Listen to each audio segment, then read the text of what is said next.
오늘 사사기 2장 1절에서 23절의 말씀으로 이유 있는 실패, 흐르지 않는 신앙이라는 제목으로 잠시 전해드리도록 하겠습니다. 지난번에 살펴보았던 것처럼 이스라엘은 이제 모세와 여호수아를 넘어서 새로운 시대로 진입하고 있습니다. 하지만 이들의 새로운 시작은 성공과 승리라는 단어가 아니라 실패로 점철되어진 시작이었습니다. 그 이유가 무엇일까? 일반적으로 사람들은 실패라고 하는 단어를 그렇게 좋게 여기지 않습니다. 그것보다는 성공, 승리 이런 단어들이 더 우리에게 호감이 있게 다가오죠. 이유인즉슨 실패라는 것은 내가 원하지 않는 것이고 내가 원하는 것을 얻을 수 없다는 것을 이야기하기 때문에 그렇습니다. 하지만 실패가 항상 나쁜 것은 아니죠. 왜냐하면 실패라는 단어 안에는 도전이라든지 노력이라든지 최선이라는 단어가 함께 할 때가 많이 있습니다. 그래서 때때로 어떤 사람들은 불가능할 것 같은 일에 도전하고 노력하며 그 일에 최선을 다해서 그 어떤 일들의 성과를 내려고 합니다. 그러나 때때로 많은 부분 실패하죠. 지금처럼 코로나 시대에 수많은 사람들이 코로나를 이겨내기 위해서 노력하고 연구하지만 모든 연구와 도전이 성공으로 귀결되진 않습니다. 실패가 더 많죠.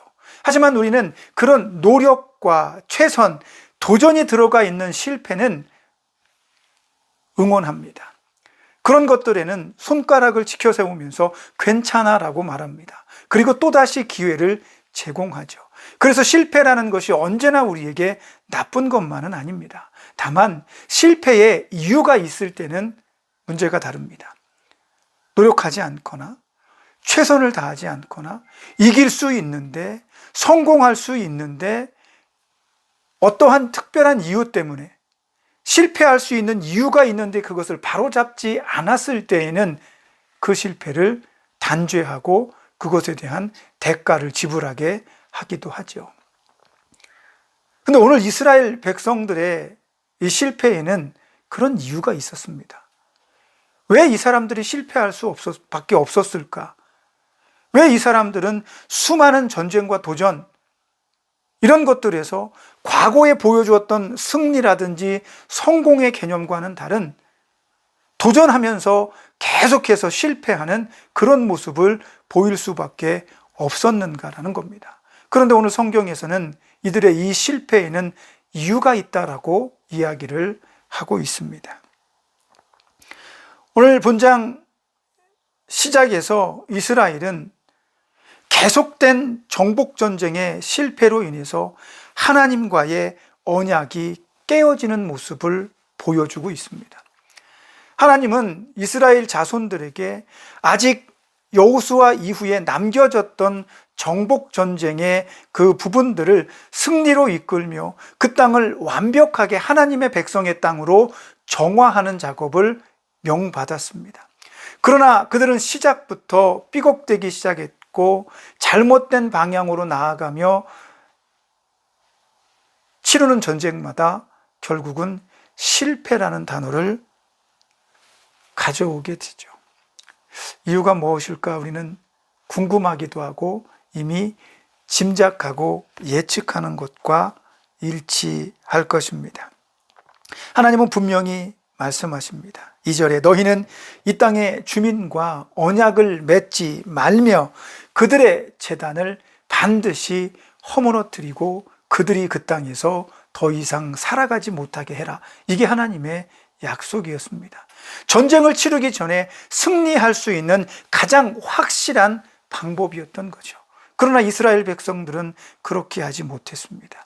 그곳에 들어가서 이방 민족이 계속해서 그곳에 살 수 있도록 만들어주고 그들의 제단을 헐기는커녕 그 제단에서 그들과 함께 이방 신들에게 절하는 이런 모습이 즐비하게 일어나기 시작했다는 것입니다. 이에 하나님은 진노하십니다. 하나님의 언약을 손바닥 뒤집듯 뒤집는 분이 아니십니다. 그분은 약속을 지키기 위해서 최선을 다하시며 자기의 아들까지 내놓으면서까지 우리하고의 약속을 지키기를 원하시는 분입니다. 그러나 이스라엘 백성들은 하나님과의 그 약속을 잃어버리게 됩니다. 오늘 본장의 뒷부분에 나아가면 7절부터 여호수아가 죽고 10절에서는 새로운 세대가 등장하는 것이 기록되어져 있습니다. 여호수아와 하나님의 영광을 함께 보았던 장로들과 지도자들이 죽고 난 다음에 이스라엘은 점점 하나님을 잃어버리게 됩니다. 생각해 봅시다. 우리가 하나님을 기억하고 하나님을 잃어버리지 않는 방법이 뭘까요?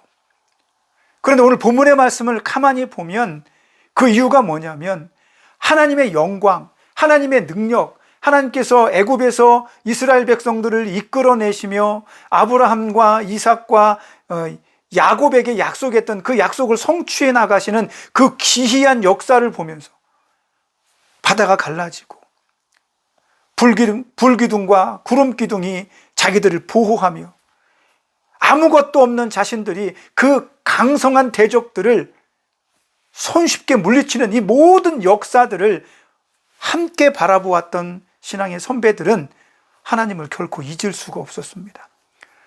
그러나 그 다음 세대들은 하나님의 그런 역사를 충분히 경험하지 못한 것 같습니다. 그러다 보니까 차츰 잊혀지게 됩니다. 어떻게 보면 그럴 수도 있겠다라는 생각이 들 수도 있지만 더 깊이 들여다봐야 됩니다. 오늘날 같은 상황에 여러분 하나님의 능력과 하나님의 위엄을 어떻게 만나고 계십니까? 여러분이 기도하면 여러분 앞에 있는 바다가 예전처럼 갈라집니까? 여러분이 기도하면 난관에 부딪혔던 그 역경들을 이겨내고 여러분이 항상 승리합니까? 전혀 불가능할 것 같은 일들을 하나님께서 이루어 주시던가요? 그런 것들을 통해서 오늘날 우리는 하나님을 기억합니까? 잃어버리지 않게 됩니까? 물론 그런 삶을 사는 종종 위대한 신앙인들도 지금도 많이 있습니다. 하지만 대부분의 신앙인들은 그렇지 못하죠. 잔잔하거나 때로는 정말 밋밋할 수도 있습니다. 정말 하나님이 나와 함께 하시나? 하나님께서 내 기도를 들어주시고 있나? 지금 하나님의 뜻을 내가 잘 걸어가고 있나? 분간할 수 없을 정도로 그렇게 희미한 시대를 살아가고 있는 사람들이 어떻게 보면 오늘날 더 많을 수도 있다는 거죠. 그러면 그런 우리들은 과연 어떻게 하나님의 위대함과 하나님의 그 능력과 하나님의 위엄을 잃어버리지 않고 간직할 수가 있겠는가라는 겁니다. 오늘 이스라엘 백성들의 이 본문의 말씀에 의하면 그런 기적과 이적을 바라본 장로들과 신앙의 선조들이 다 가고 난 다음에 이 사람들이 잃어버리는 건 당연한 것처럼 느껴질 수가 있습니다. 하지만 성경은 그걸 이야기하고 있지 않습니다. 그들의 그런 위대한 이야기, 신앙의 선조들의 그런 역사적인 일들을 그들은 들어왔습니다. 교육을 통해서 배워왔을 것입니다. 그러나 그 들어오고 배웠던 것들이 그들 마음속에 충분하지 못하게 작용을 한 듯합니다. 왜 그럴까요? 오늘날도 마찬가지입니다. 부모 세대가 경험한 기도의 역사, 기도의 응답, 그건 경험한 사람과 들은 사람 간에는 굉장히 큰 차이가 있습니다. 경험한 사람은 더 큰 은혜 속에 흔들리지 않는 견고한 믿음을 붙잡을 수 있지만 들은 사람은 그랬대, 그럴 수도 있겠는데 정말이야? 그런 수많은 단어들로 인해서 희석되어지고 잘못된 방향으로 이끌려갈 수도 있다는 겁니다. 그래서 배움이라는 건, 그래서 교육한다는 건, 그래서 신앙을 물려받는다는 건 굉장히 중요합니다. 어렸을 적부터 부모와 함께 하나님의 말씀, 부모와 함께 하나님을 찬양하고 부모와 함께 기도하며 내가 직접 경험하지 못했지만 부모에게서 그 경험들을 취득하며 그것을 자기의 것으로 습득하려고 하는 노력은 그냥 되어지는 것이 아닙니다. 그만큼 열심히 기도하고 하나님과의 관계를 나 스스로 만들어 가야 됩니다. 저는 언젠가 손양원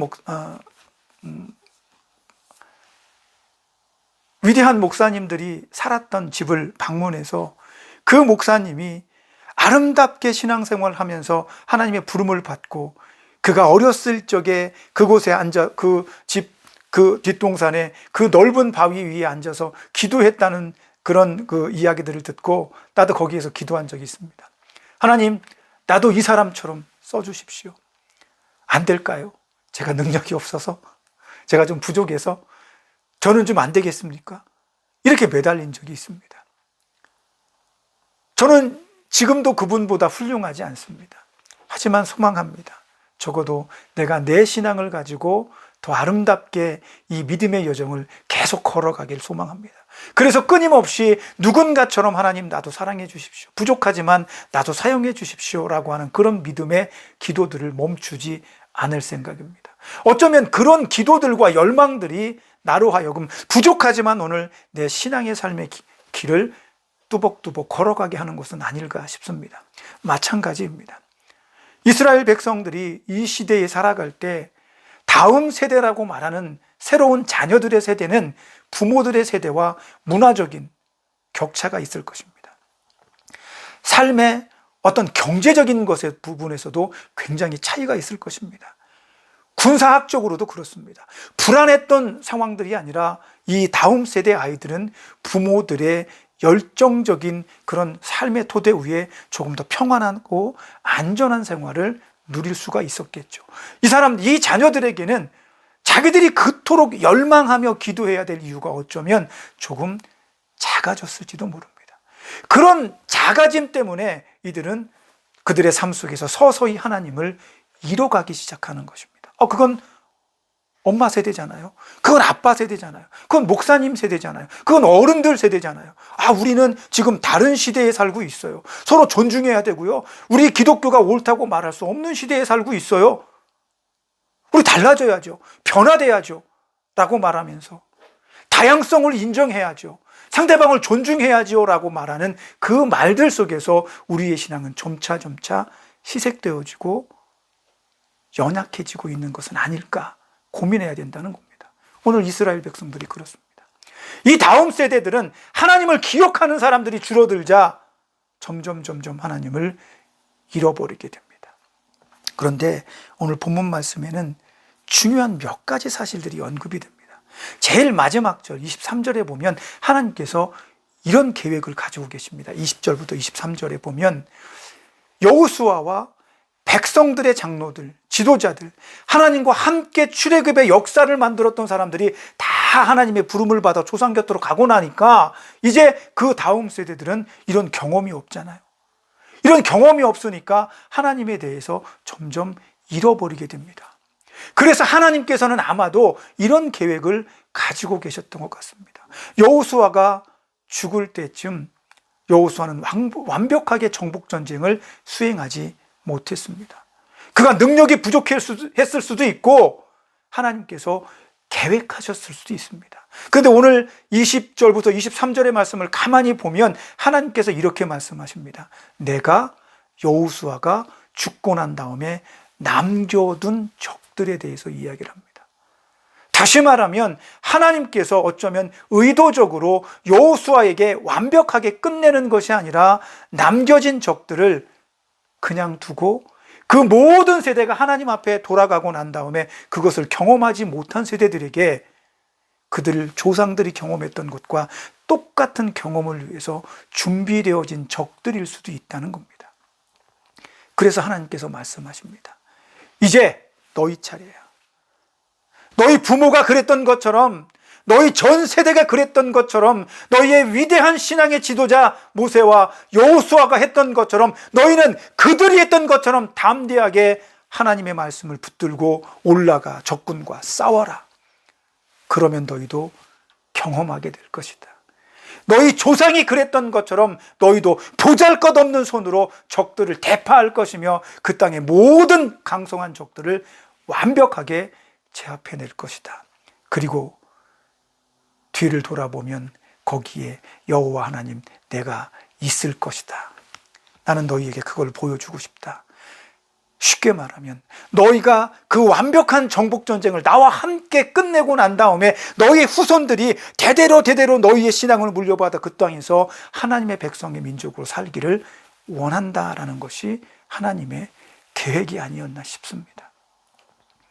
그렇게 하나님은 남겨진 적들을 통해서 다음 세대 이스라엘 자손들에게 하나님을 경험시켜주고 싶으셨던 게 아닌가 싶습니다. 그런데 오늘 본문의 말씀과 사사기 1장의 시작은 그들은 실패로 시작합니다.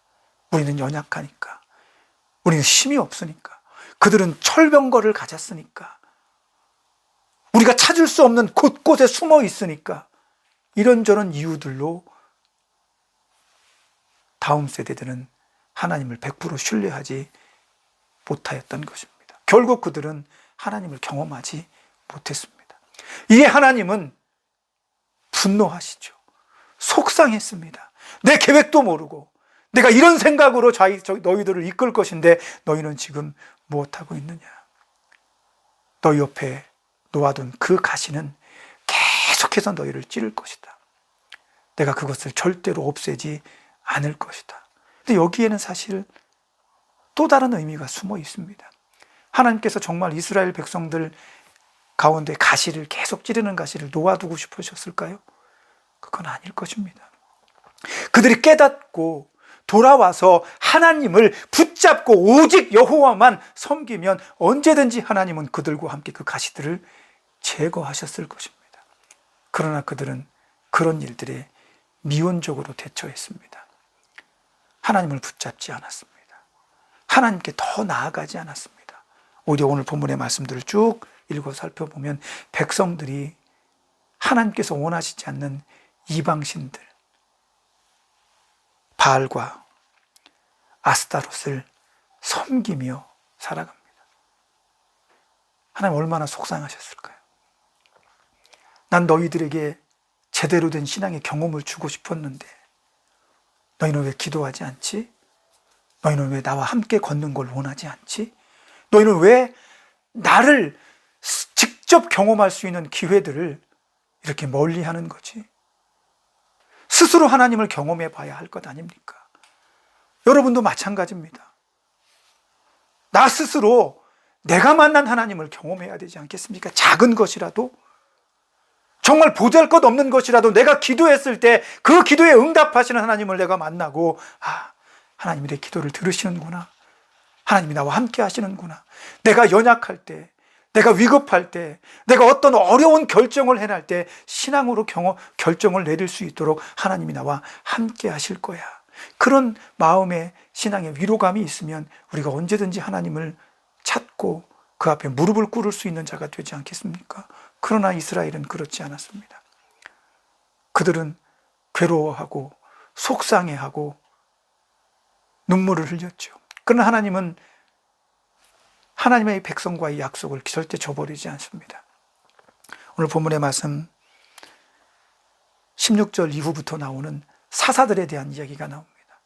사사들이 그들의 고통과 아픔의 시대마다 일어나서 세워짐을 당해서 그 사사들이 살아서 있는 동안만큼은 이스라엘이 하나님과 함께 동행할 수 있는 것들을 계속해서 만들어줍니다. 그래서 참 안타까워요.